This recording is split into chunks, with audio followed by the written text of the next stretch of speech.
Hi friends, welcome to Litu नोनास kitchen. आज आम प्रस्तुत करवा भेंडी आंबुल राई। किछि कटा आलू आम ऑलरेडी पानी रे भिजई रखीचु एवं गोटे आंबुल किछि भेंडी आम काटी नहींछु। ता सहित अधा टमाटो एवं गोटे बैगण एवं किछि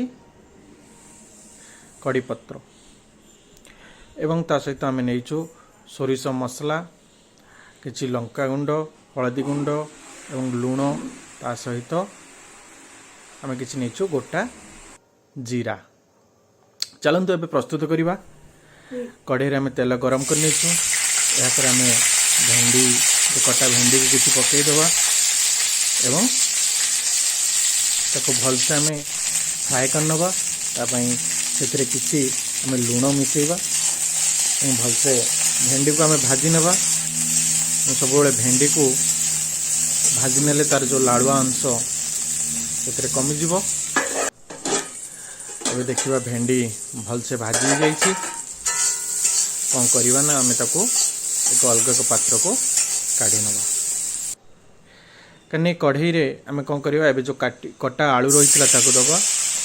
ताको भलसे आलू को आम सिझे नवा। आलू रे एबे आम कौन करवा ना जो बटा राई थिला आम सोरिष मसला तैयारी करिथिलो। सोरिष, गोटा जीरा एवं किछि रसुण मिसा जो पेस्ट को आम पकेबा एवं सेतिरे किछि अल्प स्वाद अनुसार लूण देबा एवं आवश्यक अनुसार हलदी गुंड आम पकेबा।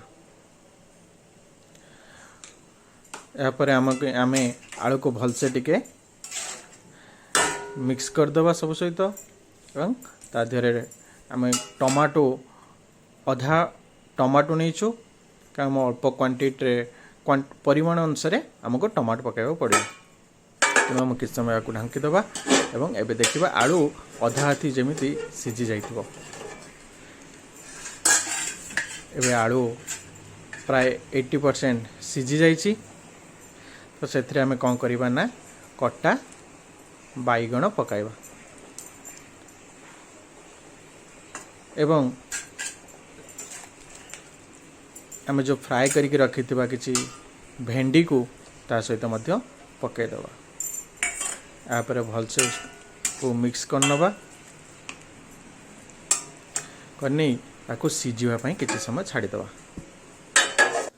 5 ରୁ 10 मिनिट पर जब संपूर्ण परिवा सिझी जाइछि ताको आम कौन करवा ना अलग एक पात्र को काढ़ी नवा। तापर कढ़ई के टिके भलसे धोईदेवा। धोईकी सेथिरे आउ टिके किछि तेल पकाइबा। तेल गरम हवा परे सेथिरे आमे किछि गोटा जीरा पकाइबा।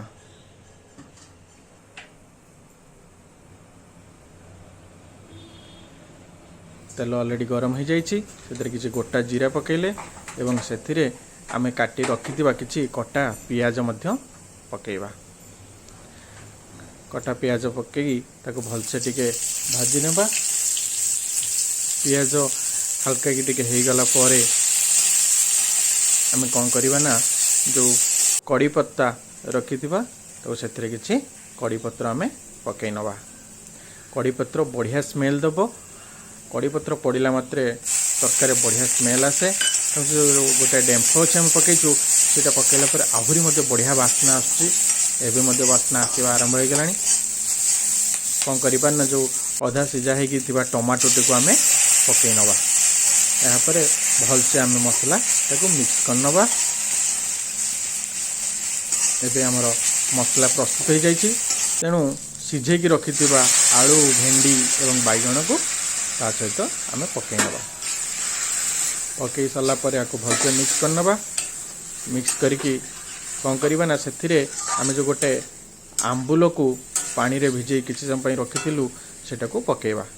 पानी टको आंबुलटा को पानी रे भिजे रखिले सेटा भलसे नरम हो जाए एवं संगे संगे ता मध्य टेस्टटा खटा टेस्टटा बाहरी आसे।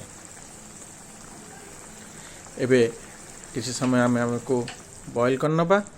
तेबे प्रस्तुत हो जाउछि हमर भेंडी आंबुल राई बढ़िया स्वादिया मोर भारी फेवराइट।